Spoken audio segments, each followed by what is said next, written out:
Ketua KPU Hashim Asyari mengakomodasi putusan Mahkamah Agung yang mengubah perhitungan syarat usia calon kepala daerah, saudara. Menurut Ketua KPU, berdasarkan putusan MA, syarat usia minimal 30 tahun untuk calon gubernur dan wakil gubernur dan minimal 25 tahun bagi calon wali kota dan wakil wali kota di Pilkada 2024 baru wajib terpenuhi saat pelantikan 1 Januari 2025, bukan saat pendaftaran kandidat. Sikap KPU yang mengakomodasi putusan MA ini memuluskan kemungkinan putra bungsu Jokowi yang juga Ketua Umum PSI Kaisang Pangarep untuk maju di Pilkada.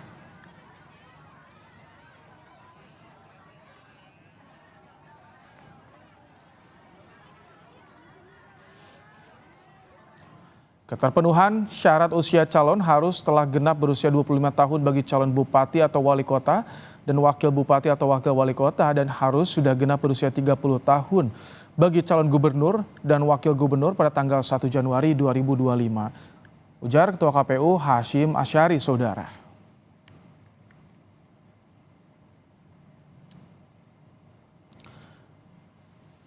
Perkumpulan untuk Pemilu dan Demokrasi Perludem menegaskan KPU semestinya tidak mengakomodasi putusan Mahkamah Agung soal usia calon kepala daerah, tetapi berpegang kepada Undang-Undang Pilkada karena derajat Undang-Undang Pilkada lebih tinggi dari putusan MA dalam tata urutan peraturan perundang-undangan. Perludem menyebut KPU harus tetap menaati Undang-Undang Pilkada bahwa calon kepala daerah berusia minimal 30 tahun. Maka ya KPU betul-betul harus bisa menegakkan hukum, betul-betul harus bisa memastikan agar setiap ketentuan yang memang menjadi pedoman di dalam penyelenggaraan pilkada itu betul-betul diterapkan seperti itu. Termasuk misalnya melihat bagaimana posisi putusan MA yang kemudian kemarin kita lihat dengan undang-undang pilkada, yang mana undang-undang pilkada ini tentu lebih tinggi derajatnya dari putusan MA gitu ya, sehingga berlaku pula asas hukum lex superiori derogat legi inferiori, di mana hukum yang lebih tinggi itu mengalahkan hukum yang lebih rendah gitu ya. Artinya undang-undang pilkada itu mengalahkan putusan MA, sehingga yang harus ditaati yang mana? Tentu yang paling tinggi, yakni undang-undang pilkada yang menetapkan bahwa calon gubernur itu wajib hukumnya itu minimal usianya 30 tahun seperti itu.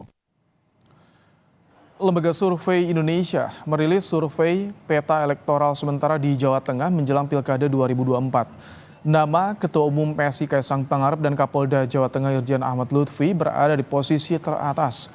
Survei dilakukan terhadap 1.200 responden pada periode 21 hingga 26 Juni 2024.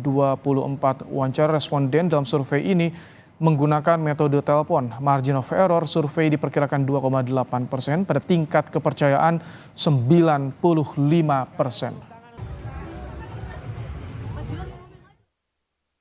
Bagaimana kalau kita kerucutkan menjadi 6 kandidat? Tempat teratas masih ditempati oleh Kaisang Pangarep, diikuti oleh Ahmad Lutfi, lalu Taj Yassin Maimun. Kaisang Pangarep kalau 6 kandidat itu cenderung unggul dari Ahmad Lutfi, cukup signifikan, unggul hampir 10%. Disusul oleh Ahmad Lutfi di angka 16% dan Taj Yassin Maimun di 13%, dan nama berikutnya. Kaisang tercatat berada di posisi puncak pada simulasi 6 nama. Kaisang Pangarep meraih 25,6%, Ahmad Lutfi 16,1%, Taj Yassin Maimun 13,4%, Bambang Wuryanto atau Bambang Pacul 9,7%, Abdul Wahid 6,2%, dan Sudaryono 6%, dan tidak tahu atau tidak jawab 22,9%.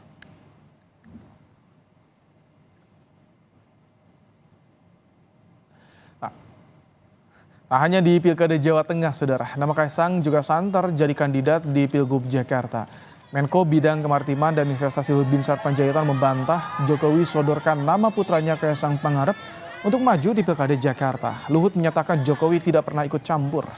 Luhut meyakini Presiden Jokowi tak pernah menyodorkan Kaisang untuk maju di Pilkada Jakarta. Luhut juga yakin Jokowi tak ikut campur saat Gibran maju sebagai cawapres di Pilpres 2024. Luhut menyebut Jokowi justru sangat demokratis. Jangan asal ngomong lah. Pak Jokowi itu sepanjang yang saya tahu tidak pernah campur-campur soal gitu. Saya kan ya masih di kabinet.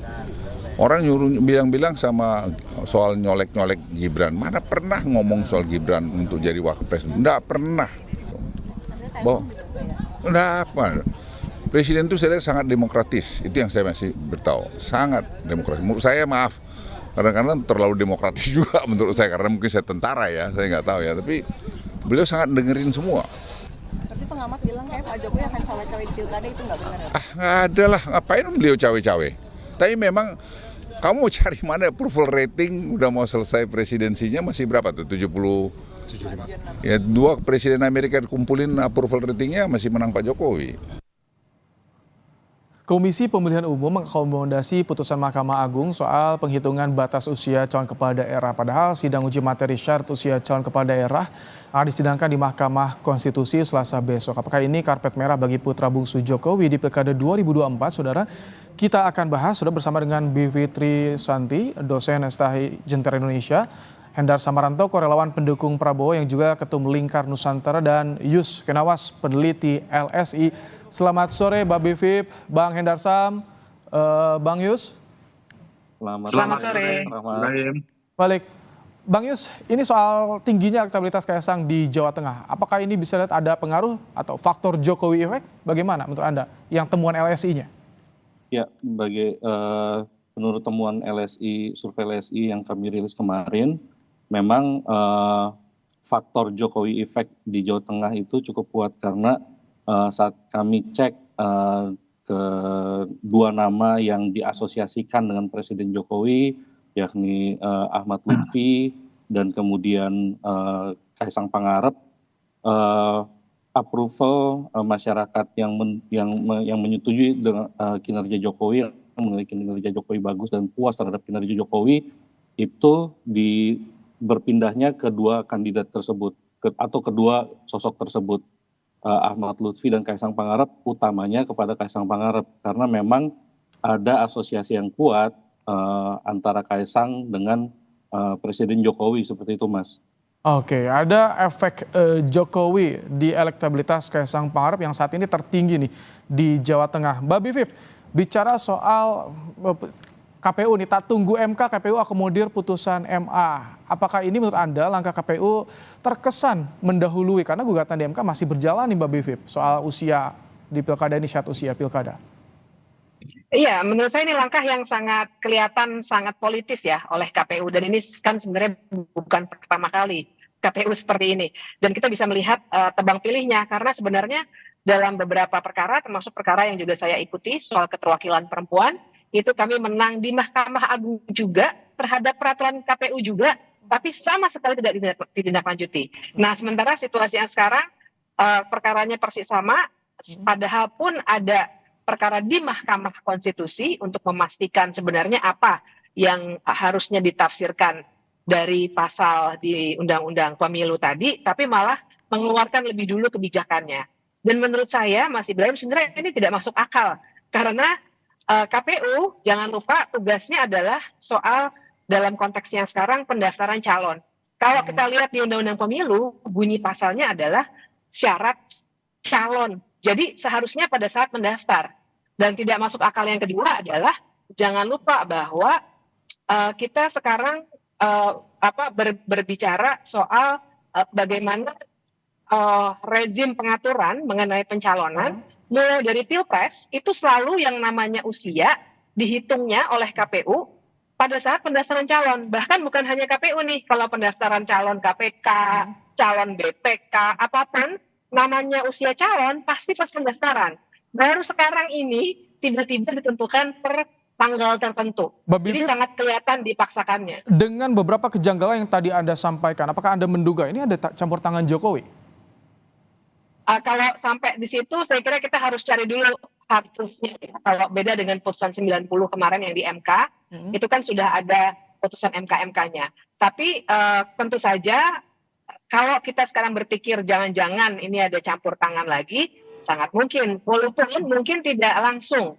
Tapi kita juga harus ingat ada aktor-aktor politik yang mungkin saja sedang mencarikan jalan, sebenarnya bukan titah langsung begitu ya, loloskan anak saya. Mungkin bukan seperti itu, Mas, tapi bagaimana aktor-aktor politik tertentu ingin menyenangkan, kan kita sering dengar ya istilah asal bapak senang begitu ya, ataupun ingin memanfaatkan elektabilitas ataupun kekuatan politik atau tadi Jokowi efek seperti yang Mas Yus Kenawas bilang, sehingga akhirnya digunakanlah celah ini. Jadi mungkin bukan cawe-cawe dalam arti perintah langsung dari Pak Jokowi, tapi upaya memanfaatkan kekuatan atau Jokowi efek tadi oleh aktor-aktor politik yang ingin mengambil keuntungan dari situasi. Oke, Bang Hendarsam, kalau bicara soal tadi elektabilitas sudah tinggi nih Kaisang, kemudian juga aturan sudah ada.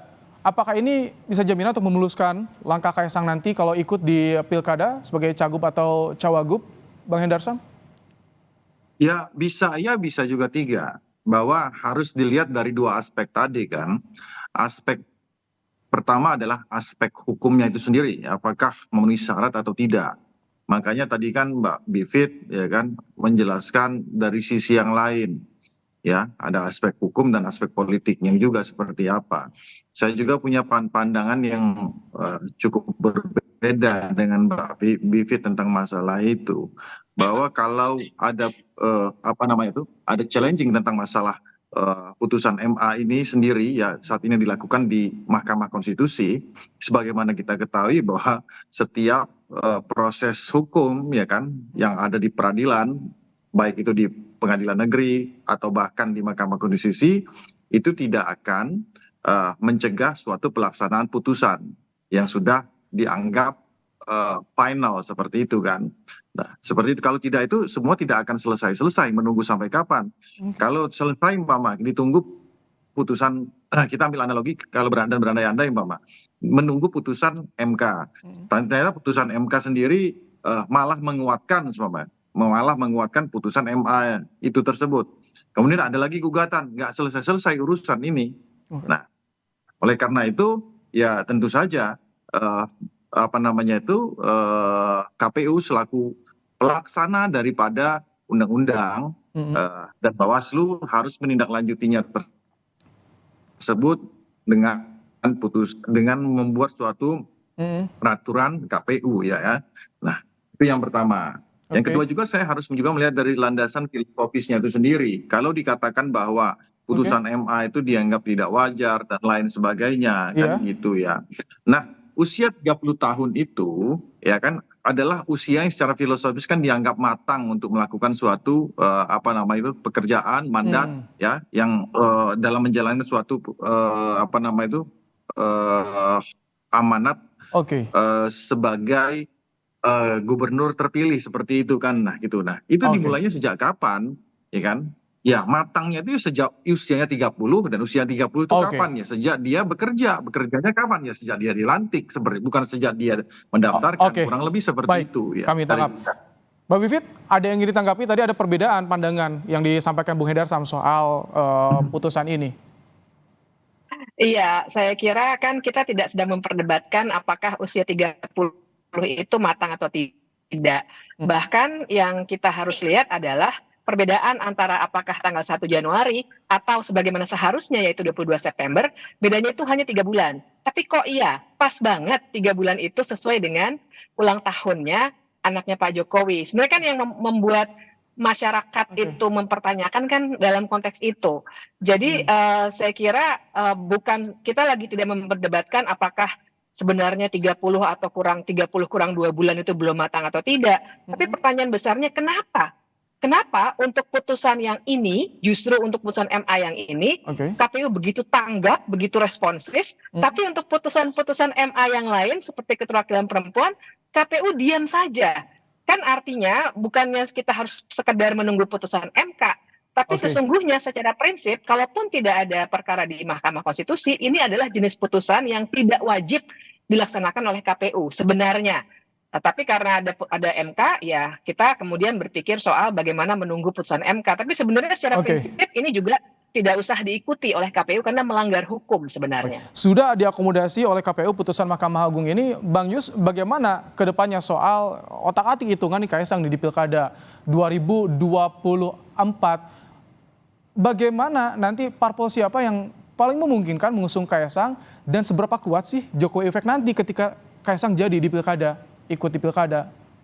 Ya, belakangan ini kan memang Kaisang seringkali dikemukakan untuk maju di berbagai pilkada, salah satunya di Jakarta misalkan. Kartu itu juga masih dibuka pada hari ini gitu, belum ditutup mati gitu. Dan kemudian yang terakhir ini ternyata di luar perkiraan banyak orang, ada kemungkinan ditaruh di Jawa Tengah mengingat elektabilitasnya yang tinggi gitu kan. Nah, kalau dari sisi partai sendiri sebenarnya kalau berdasarkan hasil survei yang mungkin mendukung Kaisang yang pasti pertama itu adalah PSI karena Kaisang ketua umum di PSI. Kemudian yang tinggi juga menurut dukungan pemilih itu adalah mereka yang memilih Partai Demokrat, Gerindra, Nasdem, dan juga ada dari PDIP gitu. Jadi ini menunjukkan ada split voting di Jawa Tengah gitu, bahwa mereka yang memilih PDIP masih mungkin juga milih Kaisang gitu saat misalkan nanti ada calon dari PDIP yang dimajukan di dalam pilkada Jawa Tengah. Jadi itu kira-kira yang. Tapi paling berpeluang daerahnya mana? Jadi tadi Jawa Tengah, Jakarta atau seperti apa? Kalau sementara ini data yang kami punya menunjukkan yang paling berpeluang ya di Jawa Tengah, karena di Jawa Tengah itu kalau kita cabut Kaisang dari simulasi, nama-nama yang ada itu relatifly masih, walaupun Ahmad Lutfi unggul, relatifly yang nama-nama lain masih bisa menyaingi gitu. Tapi begitu variabel Kaisang dimasukkan ke Jawa Tengah, itu peta politiknya kemudian berubah secara drastis gitu. Dan ini mungkin saya nggak punya data Jakarta, tapi saya rasa di Jakarta ini resistensi terhadap Kaisang mungkin akan lebih tinggi gitu, mengingat di Jakarta ada figur-figur yang lebih populer juga gitu. Ada Pak Anies, dan kemudian isunya ada Ridwan Kamil dan yang lain-lain. Jadi ini masih sangat mungkin untuk maju di kedua pilkada tersebut. Namun kalau kita bicara hari ini yang paling besar adalah dukungan Kaisang di Jawa Tengah. Baik, kami tangkap. Keluarga Jokowi juga. Baik, Mbak Bivit, kalau misalkan berkaca pada Pilpres kemarin, apakah ini polanya sama soal putusan MK dengan putusan Mahkamah Agung soal ini? Anda membaca polanya seperti apa? Mirip? Polanya sama karena sama-sama mengubah undang-undang tapi dengan cara instan melalui putusan pengadilan. Hanya bedanya yang satu di MK, kalau orang-orang kan olok-oloknya mahkamah kakak dengan mahkamah adik begitu ya. Tapi pola bahwa sebuah peraturan perundang-undangan diubah secara instan melalui pengadilan. Itu polanya. Karena kan kita semua, saya sendiri tidak keberatan namanya undang-undang diubah itu biasa. Peraturan KPU diubah itu biasa. Cuma caranya ini sangat tidak biasa dan bisa kita kritik. Karena peraturan ini sebegitu pentingnya karena untuk aturan main untuk berkompetisi dalam pemilihan umum. Harusnya caranya tuh cara dalam tanda kutip normal. Jadi dilakukan melalui konsultasi publik dulu, diperdebatkan. Kalau misalnya ternyata memang mau 1 Januari, oke. Tapi diputuskanlah dengan cara yang baik melalui perubahan peraturan. Kalau di Mahkamah Agung seperti sekarang kan tidak ada partisipasi, tidak ada apa-apa. Jadi pola ini sama persis terbaik. Baik. Bang Hendarsam, bagaimana dengan adanya persepsi seperti itu? Ya sebenarnya pro kontra itu pasti ada. Jadi itu hal-hal yang wajar saja dalam iklim demokrasi kita. Makanya ada pengamat ya seperti Mbak Bivit ya kan, yang tentunya menggunakan suatu analisa tentang ya kita bisa katakan mengkait-kaitkan satu dengan yang lainnya, ilmu cocoklogi itu wajar-wajar saja juga nggak ada masalah sih buat kita ya. Tapi saya pribadi ya selaku praktisi hukum melihatnya dari sesuatu yang seperti sudah saya sampaikan di awal ya kan, bahwa ada landasan filosofis yang mendasar juga terkait dengan hal tersebut. Nah itu yang pertama. Yang kedua juga ini kan kita kembalikan lagi juga lah kepada masyarakat dan rakyat ya kan, bahwa apakah masyarakat nanti ya kan bisa menerima ini ya atau tidak. Kan kelihatan contoh ya terkait dengan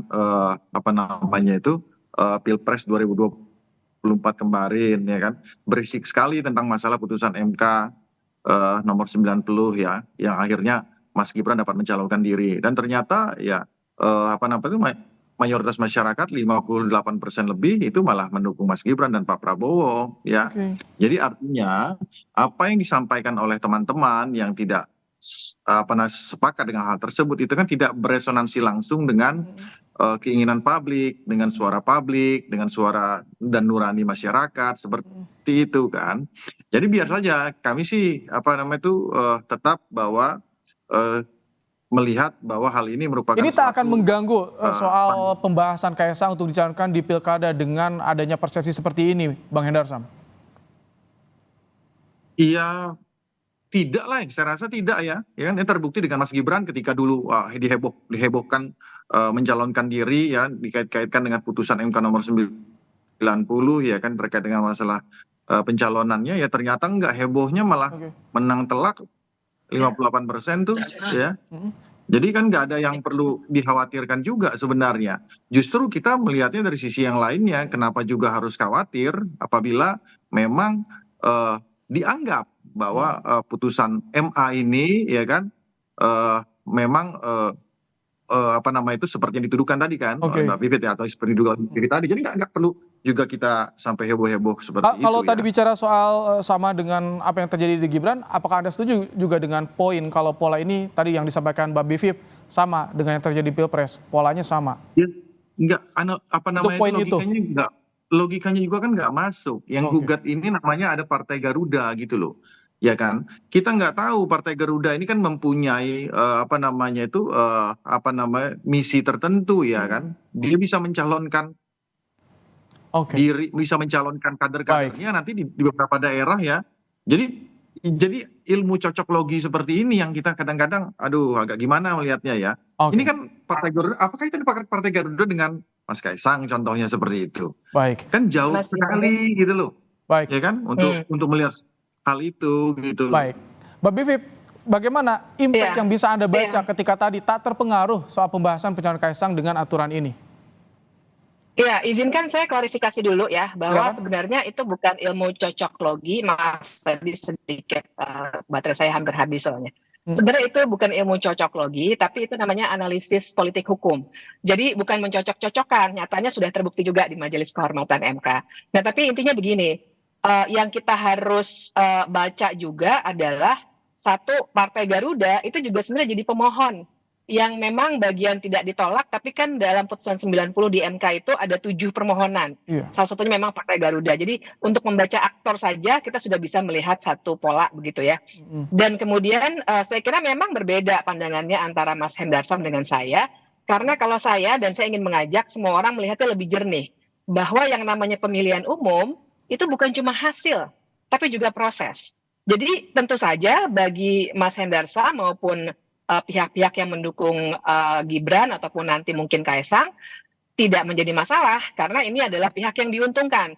Tapi bagi orang-orang yang ingin memaknai pemilu sebagai proses keseluruhan mulai dari pendaftaran sampai ujung, sebenarnya ini adalah proses yang bermasalah. Jadi kalau dikatakan ya masyarakat nggak peduli itu tetap memilih, ya tentu saja yang namanya pemilihan itu kan banyak cara sampai orang bisa memilih suatu nama atau suatu pasangan calon. Tapi yang dipersoalkan adalah integritas pemilu itu sendiri dan bagaimana kita menghormati proses yang penuh dengan nilai-nilai konstitusional dan etik. Nah, jadi perbedaan pandangan ini memang tidak bisa disatukan ya, tapi saya kira masyarakat bisa menilai bagaimana seharusnya pemilu itu dimaknai yang bukan hanya soal angka siapa yang menang, tapi soal integritas pemilihan. Ketika tadi prosesnya dirasa bermasalah bagi Anda, Mbak Bivit, apakah ini impactnya pada legitimasi hasil atau bagaimana?